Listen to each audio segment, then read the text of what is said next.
there.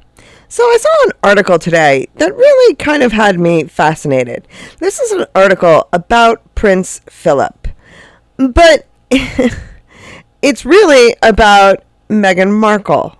That's the odd thing about it. And it's something that I've noticed, and this isn't just the British press. This is, in fact, also the U.S. press. This is worldwide press. And this isn't just a Meghan Markle phenomenon.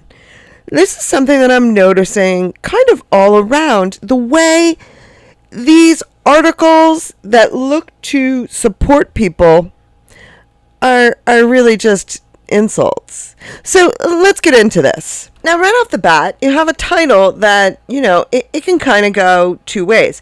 The real reason why Prince Philip was very disappointed with Meghan Markle.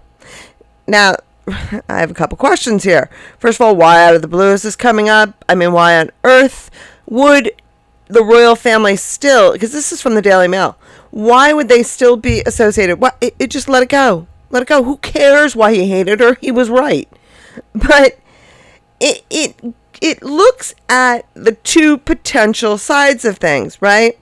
Is this going to criticize Philip for whatever the real reason was? Like, did he have a bad reason? Was it a good reason? And then you have, is it negative against Markle because Prince Philip was right? Well, you don't really know. You don't really know until you read it, which obviously we can understand that the title or the headline of the article is intended to bring people in. It can bring in both sides because the title could be read either way. I've come to expect that, as we all have, so I have no problem with that. My bigger issue is that as you go through the article, it's still impossible to tell what the author is, who's the author, Ed Holt, is actually trying to say to you. Because it's so vague and so, I want to say wishy-washy, that it goes nowhere. So let's look into what the article actually says. Now, again, I'm kind of in a position here because I've had people complain that I read the whole article. But the reason I do that is so that I'm not picking and choosing bits and pieces, because when you do that, there's always the mistake or the problem where it could be construed as though you are picking and choosing parts that you are saying. I am going to try to eliminate parts that are not important to the context of the point I am making. However, I don't like doing that, as I said, not because I want to read the whole article and bore people, but because I want to make sure that people can't say I'm taking things out of context. But here we go. I'll do my best. Although marrying into the royal family means living a life of privilege, there are also plenty of drawbacks to joining the firm. No modern royal was more aware of these sacrifices than Prince Philip. After becoming the Duke of Edinburgh, Philip gave up his birth citizenship, his naval career, and even his surname. In many ways, he accepted that his life would be spent in the shadow of Queen Elizabeth II. And what I like about that, right off the bat, is that they are acknowledging the incredible amount of sacrifice that Prince Philip made. And I say that because in the context of the 1940s as well as today, for a man to do that for a woman is still looked upon differently than if a woman does that for a man. That's just the reality. I'm not saying it's right. I'm not saying it's wrong, but it is the reality. And so for him to do that, it speaks even better of him in that he was capable of putting his own personal ego aside and looking at a bigger picture. And I think that is something that he is underrated for having done. It is therefore unsurprising that Philip would expect a similar level of commitment to the family from others. And this is something that I believe is kind of misunderstood when you look at, say, the relationship between Princess Diana and Prince Philip, or Fergie and Prince Philip. Fergie and Diana in their 1980s mentality, I don't know that they realized necessary, and because of their age, Prince Philip was a regular fixture by the time they were born. I don't know that they realized that he was only asking of them a fraction of what he had already asked of himself and done. According to a royal biographer, Ingrid Seward, Philip couldn't understand why Meghan Markle didn't follow his example when she married Prince Harry in May 2018. And this is where we get into it, right? So I don't think Philip did expect Meghan Markle to follow his example any more than he expected Diana or Fergie to follow his example. He expected them to put forth a minimum, as he did Meghan Markle. And the other issue here is that Fergie and Meghan didn't have to follow his example because they were not marrying the heir. Speaking to Sky News in 2020, and so why are we bringing this up in 2025? We're not sure. Seward said, "I think he's very, very disappointed because I think he feels he gave up his naval career in order to stand by the Queen and help the monarchy. And why can't Meghan just give up her acting career, support her husband, and support the monarchy? He just cannot understand why she couldn't support Harry and help him rather than wanting to have her voice." Yeah, where do we begin there, right? No one expected Meghan to give up her acting career, and in fact advised her not to. So I don't know where, and Ingrid knows this. So where is this coming from, and why are we bringing it up 5 years later? Philip experienced further turbulence once Elizabeth unexpectedly ascended to the throne at just 25 years old following the sudden death of King George VI. The Duke had to leave behind his successful career in the Royal Navy to take up new duties as the consort to the Queen. Writing in her biography of their marriage, titled Elizabeth and Philip. Oh, is this why did Tessa Dunlap come out with a new book? Tessa Dunlap noted that Philip said he would not receive the title of Prince Consort that Albert was given, appreciating that times had changed. Philip was less understanding of the proposed plan for the Queen to break royal tradition and retain Windsor as the name of the royal house. He wished her to take on his surname, which, as we know, was Mountbatten. But Prime Minister Winston Churchill, under the behest of Elizabeth's grandmother, Queen Mary, insisted that Windsor must stay. A compromise was sought where, rather than taking on the Mountbatten name, the family could become known as the House of Edinburgh. Philip wasn't fussed over which name, so long as it was his, Dunlap wrote.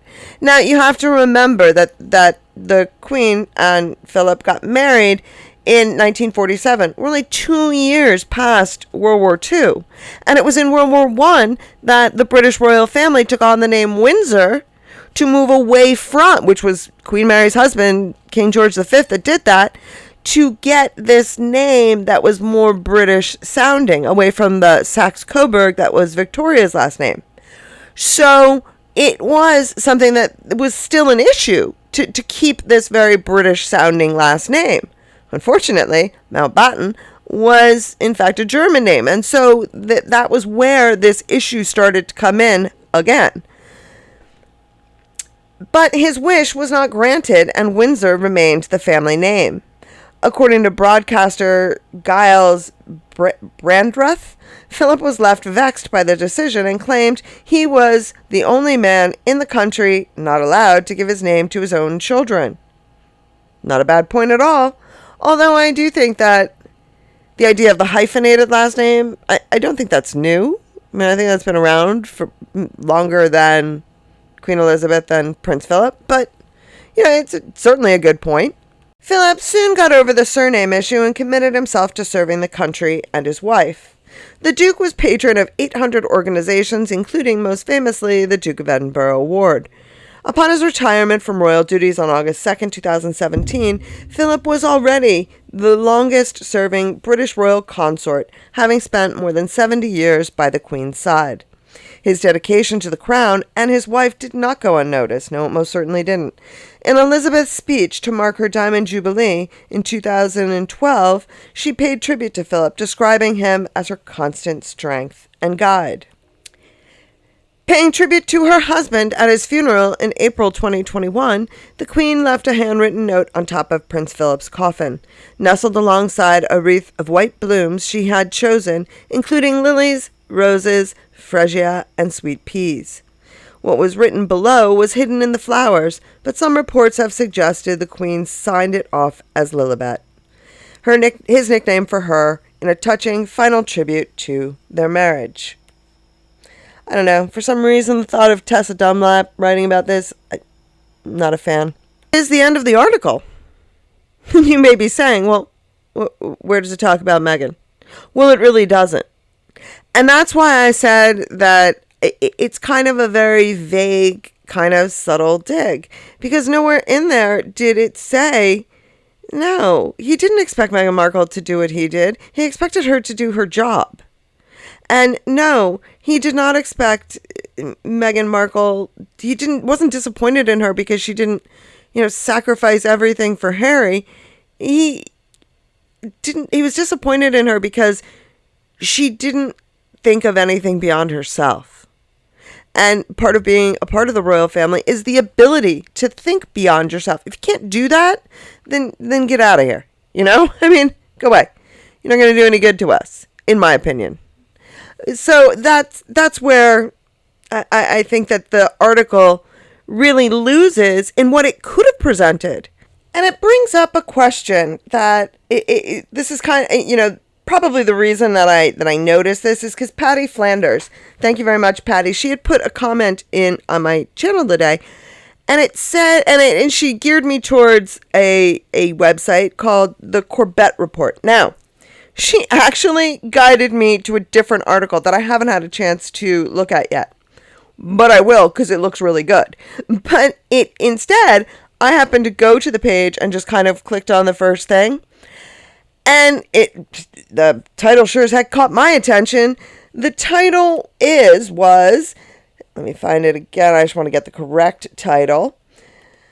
How the EU manufactures misinformation. Manufactures misinformation. And this kind of speaks to this idea that as we have moved away from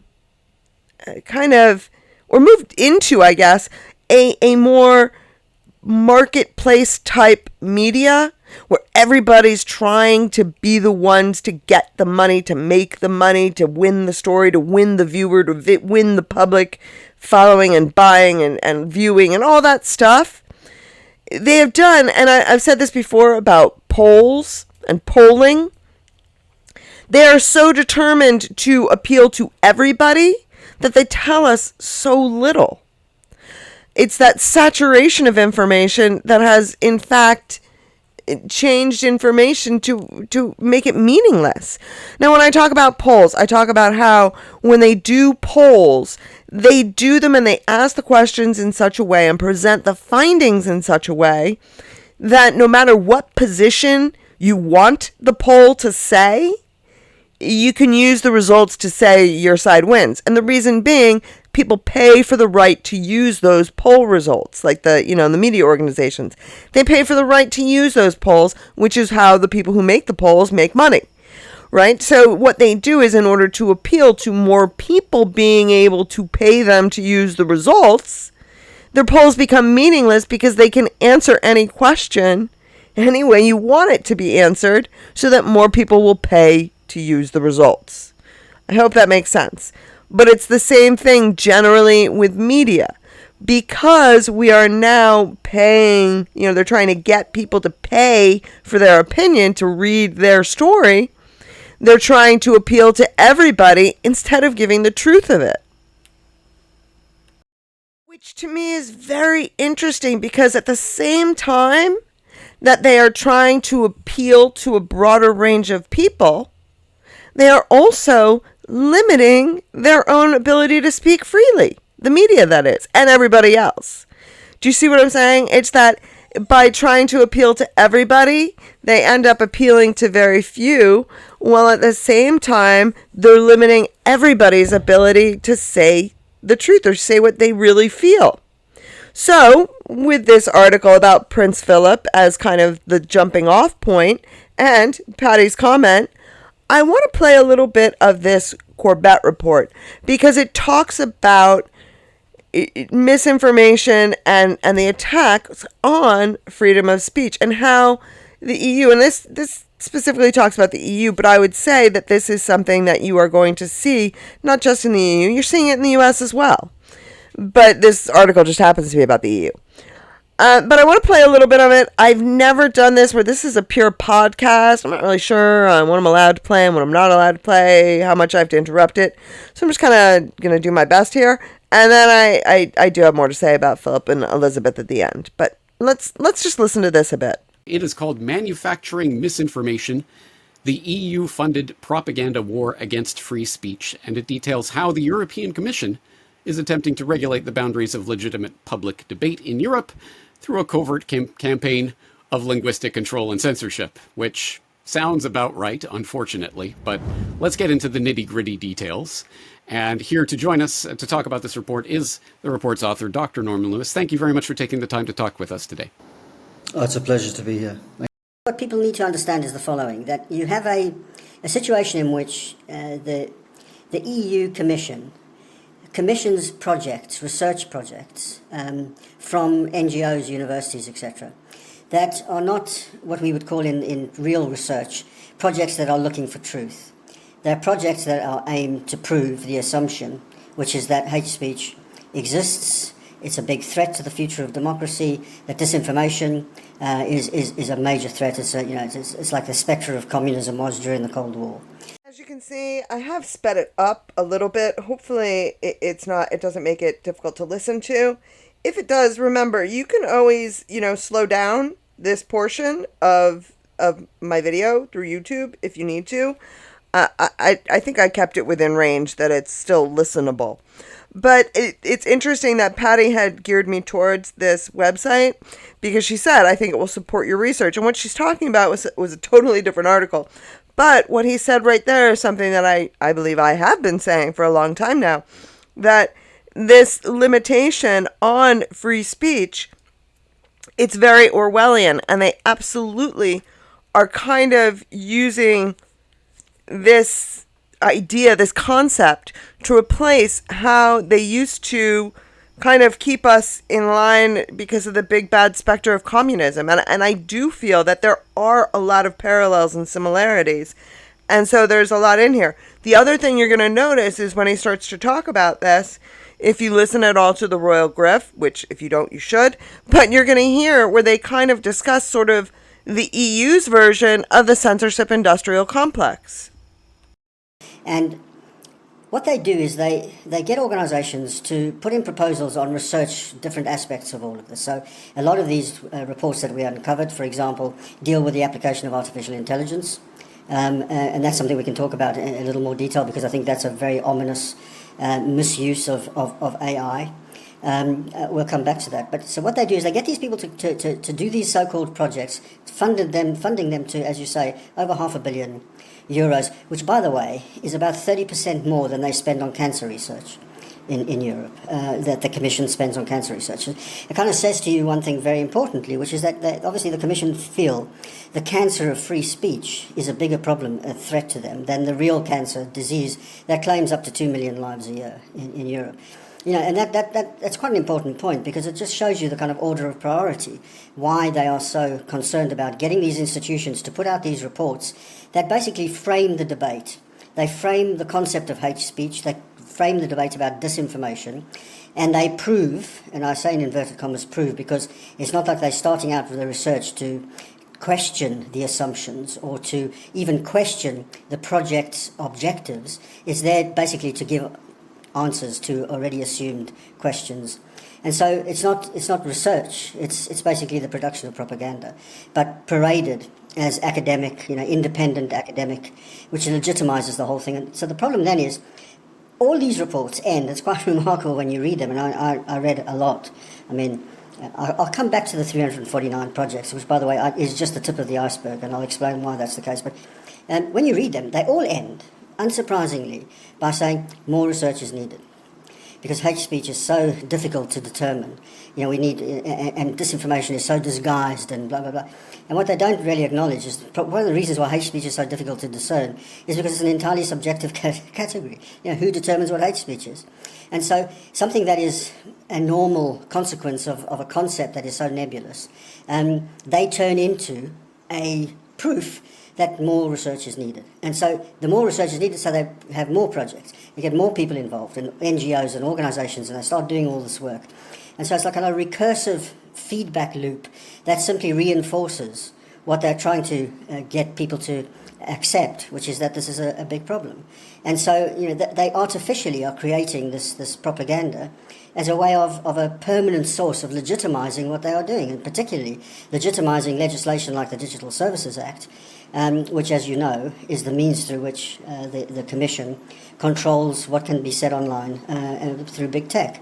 What he's not outright saying, I mean, he is kind of saying it, he's just not necessarily pointing it out, is in addition to getting these people involved in saying these things, there is the fact that these NGOs, they're getting the money for these grants to be able to go in and research this stuff.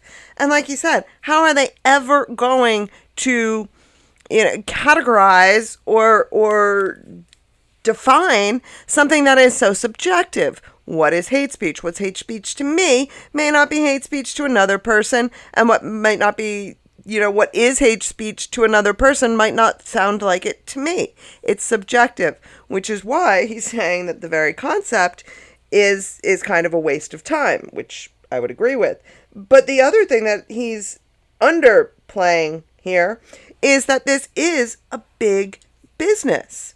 People are making tons of money doing this. When we look at things like the Markle Foundation or the Aspen Institute or the Brookings Institute or even any of the college trusts and foundations, these are huge money makers. These things that used to be not for profit now involve an incredible amount of profit.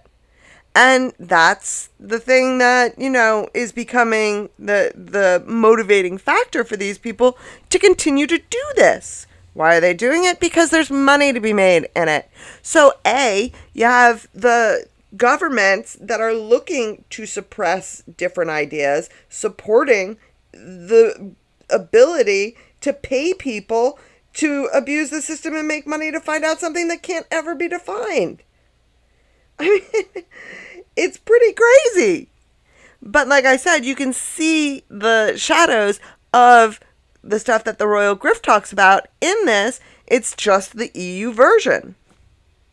Through the social media platforms. So it's a very disingenuous, dishonest discourse that just reinforces something that legitimizes what they're trying to set out to do. Exactly. As you discuss it in detail in this report, in a sense, it's a category error, or maybe that's not even the correct way of saying it, but they have invented a category of speech that is essentially any political discourse that they don't like, is misinformation or disinformation or hate speech or illegal speech. They have all these vague terms that are never defined, and these reports that are claiming to research these phenomena are really just, as you say, starting from a conclusion and then saying, hey, look, we found this conclusion, which doesn't seem to really legitimate the concept of research itself. Yeah. Well, the concepts they use are very important. So they always go on about ecosystems of disinformation. Essentially what that is any political party, particularly the populist, the far right, the far right, this is the big bogeyman, anything that doesn't uncritically accepts the kind of federalist, cosmopolitan view of the EU elite is an ecosystem of hate or an ecosystem of disinformation. And so just simply it's the views and ideas that they don't like that they categorize in this way as a means of delegitimizing it. And that's the really important point here, that it's delegitimizing what is effectively an appropriate and a legitimate democratic contestation of ideas, which is what you would expect a free society to be based upon. And that's why my report, which is not just exposing the fact that hundreds of millions of taxpayers' money is being used in this way, is a real a democratic call out, because this is a real threat to democracy. If you control language, you control the conversation. You control the past, you control the present, and more importantly, you control the limits of the political imagination as to what dissent represents. So, the thing about disinformation is that this is not an attack on disinformation. This is an attack on dissent. It's not an attack on hate speech. It's an attack on free speech. That's really what this is. And this is the kind of Orwellian, what I call in the report, NEU speak, based on Orwell's Newspeak. But this is the EU's Newspeak, where the world is turned upside down, and they get to say what's legitimate and what's illegitimate, and everything is the opposite of what it says. I could go on about that. Now, if you want to go back a couple of videos, I did a couple of videos, in fact, where I pretty much said that exact same thing, that it is this idea of political correctness that has given people the right to say what you can and cannot say, disguised as being kind to people. What it really is it's censoring people. And it is, as he said, incredibly Orwellian. And it's bringing that concept that you can control speech. When you control speech, you can control history, you control the future, you control politics, you control everything when you control language and speech. So I kind of hope that kind of ties in with what I'm saying here with these articles, in that, it's the same thing, right? They're trying so hard to avoid hate speech that they say nothing. And they tell us nothing. And I would be okay with that if all they did was report the facts and provide the facts so that people could then make the decisions on their own, use their critical thinking skills to, as I often say, do their own research, form their own conclusions. But they don't do that either, because somewhere in amongst their vague nonsense, they also still manage to give an opinion that is very biased. And like I said, there's a subtle dig to Prince Philip in this whole article. And there shouldn't be. But somehow they managed to do it. And I don't know if it's intentional or if it's just this obsession with being nice to everybody or appealing to everybody, that they end up kind of subtly digging Prince Philip. Now, this is something that I'm going to do, that I want you to listen carefully to my introduction to this, because I want to talk about the crown before everyone comes after me and says the crown isn't history, don't take it as history. I know it's not history. I understand that.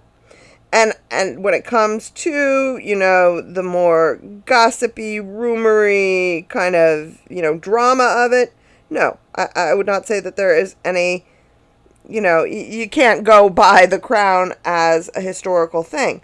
But one thing that I think that the crown did do very well, and this isn't just the crown, I think that this is why I like historical dramas, is that it's not the details that they do well, it's the general overriding theme that they do portray fairly accurately in many cases. And what I liked about The Crown is one thing that they did show very well.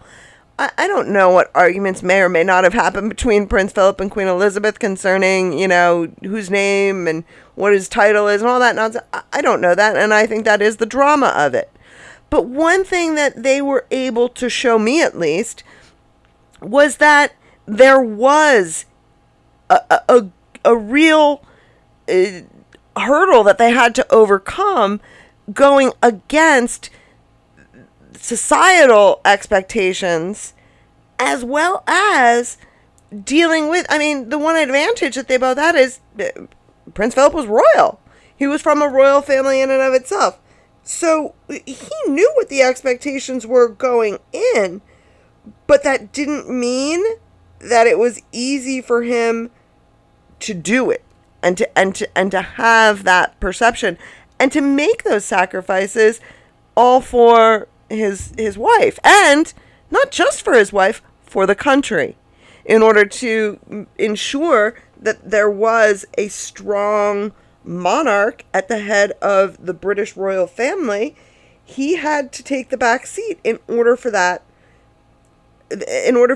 image to continue to present to the world. And yes, I do believe that Queen Elizabeth had a lot of great family relatives that did a wonderful job showing her what needed to be done and why, and what the benefit of it was. And certainly, Prince William, he has Queen Elizabeth and Prince Philip as those wonderful role models for how and why it's important. So I thought that was an interesting kind of way to look at the good things about historical dramas, in that, don't assume that, Prince Philip and Queen Elizabeth really had, an argument the night of XYZ or whatever. Instead, look at the overall perception of how hard it must have been for them at that time in the 1950s to be in this position of going pretty much like he said, I'm the only man in the country who can't give my kids my last name. Any other man would be expected that right. So, I know that this kind of went in a couple different places, and it all started from that one article, but hopefully I didn't show too much of that podcast or give you too much of the audio of that podcast, because I do hope that you will take this as a jumping board to go watch all of it, and as always, to do your own research and form your own conclusions. I look forward to reading your thoughts down in the comments. Thank you very much for listening, and I hope you all have a great day, filled with love, laughter, and of course, dancing.